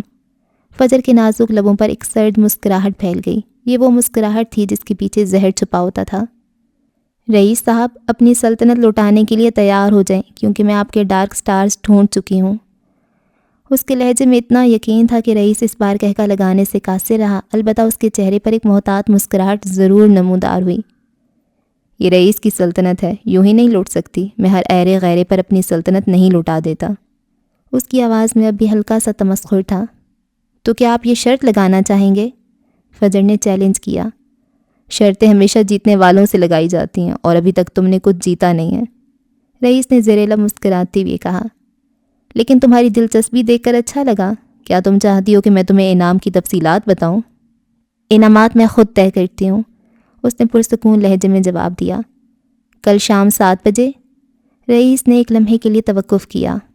اتنا یقین؟ یقین ہی میری طاقت ہے، فجر نے مختصر جواب دیا۔ ٹھیک ہے آرٹ کی دیوی، کل شام 7 بجے میں حاضر ہوں گا۔ دیکھتے ہیں تمہارا یقین کتنا مضبوط ہے، لیکن یاد رکھنا اگر تم غلط ثابت ہوئی تو خمیازہ تمہیں بھگتنا پڑے گا۔ میرا وقت بہت قیمتی ہے۔ رئیس کی آواز میں اب دھمکی کا عنصر شامل ہو گیا تھا۔ وقت بتائے گا۔ فجر نے فون بند کر دیا اور بالکنی کی ریلنگ پر ہاتھ رکھ کر ایک گہری سانس لی۔ اس کی زہریلی مسکراہٹ اب بھی اس کے ہونٹوں پر رقص کر رہی تھی۔ کل کی ملاقات ایک دلچسپ معرکہ آرائی ثابت ہونے والی تھی۔ رات کے 12:30 بج رہے تھے۔ شہر کی بلند و بالا عمارتوں میں سے ایک، رئیس گروپ کی سب سے اونچی منزل، مکمل خاموشی اور نیم تاریکی میں ڈوبی ہوئی تھی۔ نیچے کی منزلوں پر نائٹ شفٹ کی چند ٹیمیں اپنے کام میں مصروف تھیں، مگر یہاں بلائی منزل کی راہداریوں میں صرف ایک وجود متحرک تھا، عروضہ جمال۔ ڈارک سٹار کی چوری کے بعد اس کی ذمہ داریاں اور چوکسی کئی گنا بڑھ چکی تھی۔ سیاہ ڈریس پینٹ اور برف جیسی سفید شرٹ میں ملبوس اس کا وجود اندھیرے میں ایک سائے کی طرح حرکت کر رہا تھا۔ اس کے کوٹ شوز کی تیکھی ہیلز ٹھوس ماربل پر ٹک ٹک کی صدا پیدا کر رہی تھیں، ایک ایسی آواز جو اس وسیع خاموشی میں کسی گھڑی کی سوئیوں کی طرح گونجتی اور وقت اور خطرے کا احساس دلاتی تھی۔ اس کے بال ایک پیشہ ورانہ انداز میں مضبوطی سے بندھے تھے اور چہرے پر سنجیدگی کا مستقل تاثر تھا۔ کالر کے قریب نصب چھوٹا سا مائک اس کی ہمہ وقت تیاری کا ثبوت تھا۔ اچانک وہ رک گئی، اس کے قدم زمین پر جم گئے، ٹک ٹک کی آواز تھم گئی اور خاموشی پہلے سے زیادہ گہری محسوس ہونے لگی۔ اسے اپنے پیچھے ایک آہٹ سنائی دی، ہوا یا وہم سے کہیں زیادہ حقیقی۔ اس کی بھوری آنکھیں جو اکثر ڈیٹا اور کوڈز کو پرکھتی تھیں، ایک لمحے میں شکاری جانور کی طرح چوکنی ہو گئیں، جیسے ارد گرد کے ماحول کو اسکین کر رہی ہوں۔ پھر ایک اور ہلکی سی سرسراہٹ ہوئی۔ اس کا ہاتھ بجلی کی سی تیزی سے حرکت میں آیا اور اگلے ہی لمحے اس کے ہاتھ میں ایک چمکتی ہوئی گن تھی، اس کی سب سے وفادار ساتھی۔ کون ہے؟ اس کی آواز سرد اور صاف تھی، راہداری میں کسی انتباہ کی طرح گونجی۔ وہ پنجوں کے بل محتاط قدموں سے آگے بڑھ رہی تھی، اس کا ہر پٹھا تناؤ میں تھا، ہر حس جاگ رہی تھی۔ آگے جا کر راہداری ایک موڑ مڑتی تھی جہاں سے خطرہ کسی بھی لمحے نمودار ہو سکتا تھا۔ گن کو دونوں ہاتھوں سے تھامے اپنی سانس روکے جیسے ہی وہ موڑ کے قریب پہنچی، ایک سایہ تیزی سے مڑ کر اس کے سامنے آیا۔ عروضہ کی انگلی ٹریگر پر دبنے ہی والی تھی کہ ایک مانوس آواز نے فضا میں پھیلے تناؤ کو چیر دیا۔ Happy birth day robot. یہ ولی تھا، اس کے ہاتھ میں ہتھیار کی بجائے ایک چھوٹا سا خوبصورتی سے پیک کیا ہوا ڈبہ تھا۔ عروضہ ساکت رہ گئی۔ اس کا دل جو خطرے کے احساس سے دھڑک رہا تھا اب حیرت سے دھک دھک کرنے لگا۔ وہ مسکراتا ہوا اس کی طرف بڑھا۔ مجھے لگا اس سے پہلے کہ تم میرا دماغ کا بھیجا اڑا دو، مجھے خود ہی سامنے آ جانا چاہیے۔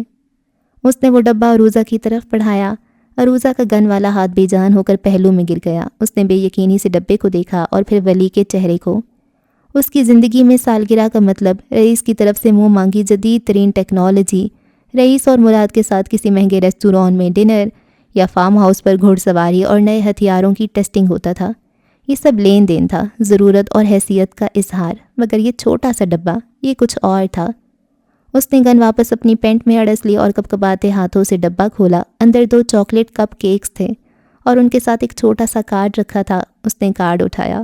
خوبصورت لکھائی میں صرف ایک جملہ لکھا تھا، تم ایک لڑکی ہو، روبوٹ نہیں، کبھی کھل کر مسکرایا بھی کرو۔ اور جیسے کسی نے کوئی جادو کر دیا ہو، عروضہ کے سنجیدہ لبوں پر ایک بے ساختہ ہلکی سی مسکراہٹ پھیل گئی، ایک ایسی مسکراہٹ جو شاید اس نے خود بھی مدتوں سے نہیں دیکھی تھی۔ اس نے نظر اٹھا کر ولی کو دیکھا جو اب راہداری میں آگے بڑھ رہا تھا۔ وہ خاموشی سے اس کے پیچھے چل پڑی۔ اب وہ دونوں بالکنی میں کھڑے تھے، یہاں سے نیچے شہر روشنیوں کا سمندر نظر آ رہا تھا جو دور تک پھیلا ہوا تھا۔ ٹھنڈی ہوا اس کے بالوں کو ہلکے سے چھو رہی تھی۔ عروضہ نے ڈبے میں سے ایک کپ کیک اٹھایا اور دوسرا ولی کی طرف بڑھا دیا۔ اس نے شکریہ ادا کرتے ہوئے کیک لے لیا۔ کچھ لمحے وہ خاموشی سے کیک کھاتے ہوئے شہر کے جگمگاتے منظر کو دیکھتے رہے۔ ولی کے بارے میں عروضہ کے ذہن میں جو ایک منفی اور غیر سنجیدہ تاثر تھا وہ اس ایک لمحے میں تحلیل ہو گیا تھا۔ Thank you اسکار۔ عروضہ کی آواز دھیمی اور قدرے مختلف تھی۔ مجھے یاد بھی نہیں آخری بار کب کسی نے مجھے یوں وش کیا تھا۔ ولی نے شہر پر نظریں جمائے ہوئے ایک گہرا سانس لیا۔ اس کی آواز میں ایک عجیب سی پرچھائیاں تھیں، ایک یاد کی پرچھائیاں۔ تمہیں اور بگ بی کو دیکھتا ہوں تو مجھے نینسی یاد آتی ہے۔ ہم دونوں بھی بالکل ایسے ہی تھے، ایک دوسرے کی طاقت، ایک دوسرے کا سہارا۔ وہ میری ڈھال تھی اور میں اس کی تلوار۔ عروضہ نے کیک کھانا چھوڑ دیا اور بس اسے تکنے لگی۔ ولی کے چہرے پر ایک سایہ سا لہرایا، جیسے وہ اس بالکنی میں کھڑے ہو کر بھی کہیں اور، کسی اور وقت میں پہنچ گیا ہو۔ اس کی آنکھوں میں شہر کی روشنیاں نہیں بلکہ ماضی کی کوئی یاد چمک رہی تھی۔ وہ بھی تمہاری طرح تھی، ولی نے تلخ مسکراہٹ کے ساتھ کہا، مگر وہ ہنستی تھی، مسکراتی تھی، وہ زندگی سے بھرپور لڑکی تھی۔ عروضہ خاموش رہی، مگر آج پہلی بار اس کے دل میں کسی کی ذاتی کہانی جاننے کی خواہش پیدا ہوئی۔ وہ ہمیشہ دوسروں کو خطرہ یا اثاثہ سمجھتی تھی، مگر آج ولی اسے صرف ایک انسان نظر آ رہا تھا جس کا ایک ماضی تھا، نشان زدہ چہرے والا شخص۔ اس نے آہستہ سے پوچھا، کون تھی نینسی؟ ولی نے نظریں گھما کر اسے دیکھا۔ اس کی آنکھوں میں حیرت اور ایک ہلکی سی اپنائیت کا رنگ تھا۔ کبھی بتاؤں گا روبوٹ، کبھی فرصت میں۔ اس نے مسکرا کر اپنا آدھا کھایا ہوا کپ کیک اس کی طرف بڑھایا۔ ابھی کے لیے سالگرہ مبارک۔ عروضہ نے بھی مسکرا کر اپنا کپ کیک اس کے کپ کیک سے ٹکرایا اور اس بلند و بالا عمارت کی تنہا چھت پر 2 ادھورے انسانوں نے ایک چھوٹی سی خوشی بانٹی جس کے نیچے پورا شہر سو رہا تھا۔ وہ لمحہ نازک اور غیر متوقع تھا، ایک ایسا لمحہ جو شاید عروضہ کی یادداشت میں ہمیشہ کے لیے محفوظ ہو جاتا اگر ایک تیز مکان کی آواز اس سکوت کو نہ توڑتی۔ کرر، میڈم عروضہ، رسپونڈ کریں۔ اچانک عروضہ کے کالر پر نصب مائک سے کرخت آواز ابھری۔ ایک لمحے میں بالکنی کی پرسکون فضا میں تناؤ بھر گیا۔ وہ نرمی، وہ مسکراہٹ، سب ایک سیکنڈ میں غائب ہو گیا۔ عروضہ نے فوراً کپ کیک نیچے رکھا۔ اس کا چہرہ واپس اسی پیشہ ورانہ سنجیدگی میں ڈھل چکا تھا جو اس کی پہچان تھی۔ عروضہ ہیئر۔ اس کی آواز میں اب کوئی نرمی نہیں تھی، صرف حکم تھا۔ Madam, head office left wing jewellery collection wallet کے پاس 2 نامعلوم افراد دیکھے گئے ہیں. سسٹم بریچ ہوا ہے. وہ اندر کیسے داخل ہوئے ہمیں نہیں معلوم. کنٹرول روم سے آتی آواز میں پریشانی واضح تھی. یہ سنتے ہی عروضہ اور ولی نے ایک دوسرے کو دیکھا. ان کی آنکھوں میں کوئی سوال نہیں تھا، صرف ایک مشترکہ ارادہ تھا. وہ لمحہ بھر پہلے کے 2 اجنبی نہیں تھے جو ایک دوسرے کو جاننے کی کوشش کر رہے تھے، بلکہ 2 تربیت یافتہ آپریٹو تھے جو خطرے کی بو سونگھ چکے تھے. آن مائی وے، عروضہ نے کہا اور پلٹ کر بھاگی. ولی نے اپنا کھایا کیک منہ میں ڈالا اور ایک سائے کی طرح اس کے پیچھے لپکا. لفٹ کی طرف بھاگتے ہوئے ان کے قدموں میں کوئی لڑکھڑاہٹ نہیں تھی، صرف مقصد تھا. لفٹ کا دروازہ کھلا اور وہ اندر داخل ہوئے. نیچے جاتی ہوئی لفٹ کی خاموشی میں صرف ان کی تیز سانسوں کی آواز تھی. لفٹ مطلوبہ منزل پر رکی. دروازہ کھلتی دونوں راہداریوں میں نکلے. یہاں کا ماحول اوپر کی منزل سے بالکل مختلف تھا. ایمرجنسی لائٹس کی ہلکی سرخ روشنی ہر طرف پھیلی تھی اور سائرن کی دھیمی آواز گونج رہی تھی. یہاں فائرنگ نہیں کر سکتے، عروضہ نے سرگوشی کی. ولی نے اس بات میں سر ہلایا. اس کے چہرے پر اب مسکراہٹ کا شائبہ تک نہیں تھا. اس کی آنکھیں اسکینر کی طرح راہداری کے ایک ایک کونے کا جائزہ لے رہی تھیں. وہ محتاط قدموں سے آگے بڑھ رہے تھے. ان کے جوتوں کی آواز اب سنائی نہیں دے رہی تھی، جیسے وہ ہوا میں تیر رہے ہوں. جیسے ہی وہ مرکزی والیٹ کے قریب پہنچے، انہیں 2 سائے نظر آئے. دونوں نے سیاہ لباس پہن رکھے تھے اور ان کے چہروں پر ماسک تھے. وہ والیٹ کا ڈیجیٹل لاک توڑنے کی کوشش کر رہے تھے. عروضہ نے ولی کو اشارہ کیا اور دونوں الگ الگ سمتوں سے ان کی طرف بڑھے. اس سے پہلے کہ وہ کچھ سمجھ پاتے، عروضہ ایک حریف پر جھپٹ پڑی. اس کے حملے تیز اور نپے تلے تھے. وہ اپنی پوری طاقت سے حریف کو قابو کرنے کی کوشش کر رہی تھی. گھونسوں اور لاتوں کا تبادلہ ہونے لگا، لیکن دوسرا گھسنے والا زیادہ پھرتیلا اور شاید زیادہ بے رحم تھا. اس نے عروضہ کا داؤ خالی دیا اور ایک زوردار ضرب اس کی پسلیوں پر رسید کی، جس سے عروضہ کے منہ سے ایک کربناک آواز نکلی اور وہ چند قدم پیچھے ہٹی. حریف نے موقع غنیمت جانا اور اس کی طرف بڑھا. تبھی ولی حرکت میں آیا. وہ ایک سایہ نہیں تھا، وہ قابو میں رکھے گئے طوفان کی طرح اس پر ٹوٹ پڑا تھا. اس کے حملوں میں محض طاقت نہیں تھی، ایک وحشیانہ مہارت تھی. ہر ضرب کا مقصد حریف کو زخمی کرنا نہیں، بلکہ اسے ناکارہ کرنا تھا. ایک تیز جھٹکے سے اس نے حملہ آور کا بازو اس کی پشت پر موڑا اور ہڈی کے چٹکنے کی ایک کربناک آواز راہداری میں گونجی. حملہ آور کی چیخ بلند ہوئی. اس سے پہلے کہ وہ سنبھلتا، ولی نے اسے گردن سے پکڑا اور دیوار پر دے مارا. اب اس کی توجہ دوسرے حملہ آور پر تھی جو عروضہ سے لڑ رہا تھا. ولی نے اسے پیچھے سے گھیر لیا اور اس سے پہلے کہ وہ پلٹتا، ولی کے بھاری بوٹوں کی ٹھوکریں اس پر برسنے لگیں. وہ مار نہیں رہا تھا، وہ تباہ کر رہا تھا. اس کے ہر وار میں ایک سرد غصہ تھا جو اس کے وجود سے پھوٹ رہا تھا. چند ہی لمحوں میں لڑائی ختم ہو چکی تھی. دونوں گھسنے والے اب فرش پر پڑے کے رہ رہے تھے. ایک کا بازو بری طرح ٹوٹ چکا تھا اور دوسرا اپنے حواس میں نہیں تھا. راہداری میں ایک بار پھر خاموشی چھا گئی. عروضہ اپنی پسلیوں کو پکڑے جھکی ہوئی سانس لے رہی تھی. اس نے نظر اٹھا کر ولی کو دیکھا جو حملہ آوروں کے بے جان جسموں کو سرد نظروں سے گھور رہا تھا. اس کا سینہ تیزی سے حرکت کر رہا تھا اور اس کے نشان زدہ چہرے پر ایک خوفناک تاثر تھا. عروضہ نے پہلی بار ولی کے اس روپ کو دیکھا تھا. یہ وہ اسکار نہیں تھا جو اسے کپ کیک دیکھ کر مسکرانے کا کہہ رہا تھا. یہ کوئی اور تھا. یہ وہ تلوار تھی جس کا رئیس نے ذکر کیا تھا، تیز، بے رحم اور مہلک. اور آج عروضہ نے اس تلوار کو نیام سے باہر نکلتے ہوئے دیکھا تھا. مگر وہ نہیں جانتی تھی، کوئی نہیں جانتا تھا وہ یہاں پوری تیاری کر کے آیا تھا. کیوں؟ کس کے لیے؟ یہ یقیناً آپ جانتے ہیں. مگر اس لمحے عروضہ نے اسے پیچھے ہٹتے دیکھا. اس کی کتھئی آنکھوں میں خوف کا ایک ہلکا سا تاثر ابھرا تھا. وہ کسی کو مارنا نہیں چاہتا تھا، مگر وہ لڑتا نہیں، تباہ کرتا تھا. اور اس افریت نے اسے بری طرح جکڑ لیا تھا. اس کے اندھیرے کہیں کہیں اس کے اندر گھر کر چکے تھے. وہ ان پر قابو پانے کی کوشش کر رہا تھا.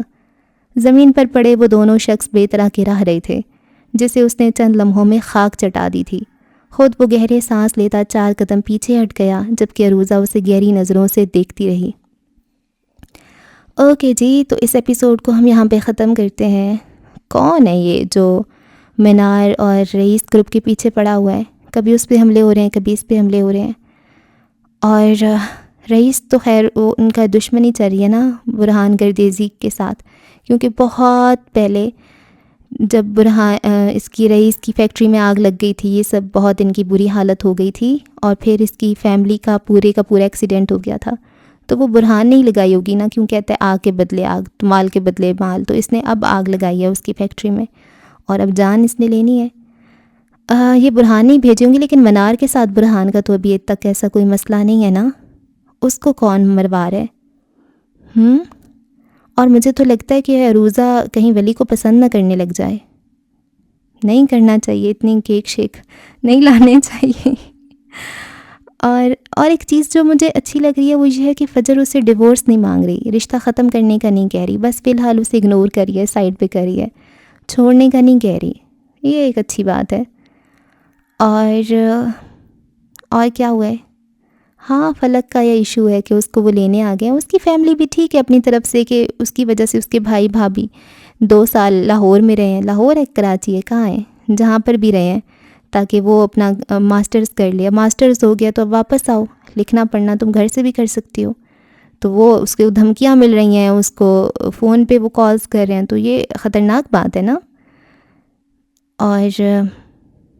اور کیا ہوا ہے؟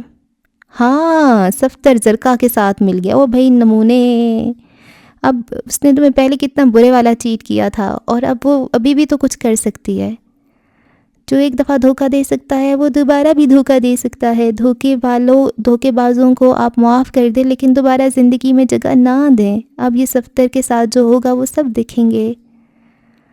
اور ہاں، اور یہ فجر کیا کہہ رہی ہوتی ہے کہ میں آپ کو آپ کے ڈارک سٹارز ڈھونڈ دوں گی۔ فجر تو پوری جاسوس ہے، پھر اسے کہے گی نا کہ ہماری جو میں اور فلک کام کر رہے ہیں تو ہمارے لیے وہ کرو، اسپانسر کرو، ہے نا، پر ڈھونڈے گی کیسے؟ پر پوری جاسوس ہے، میں بتا رہی ہوں نا، کہے گی اچھا یہاں سے چوری ہوئے تھے، اچھا تو یہ یوں ہے، یوں ہے، اچھا اس نے چوری کی ہیں، یہ بیٹھے بیٹھے کیس سالو کر لے گی۔ میں کہتی ہوں یہ غلط جگہ پر ہے، اس کو تو اسپائی ہونا چاہیے تھا۔ خیر جی، اگلی ایپیسوڈ میں ہوتی ہے ملاقات، رکھیں دعا میں یاد۔ اللہ حافظ۔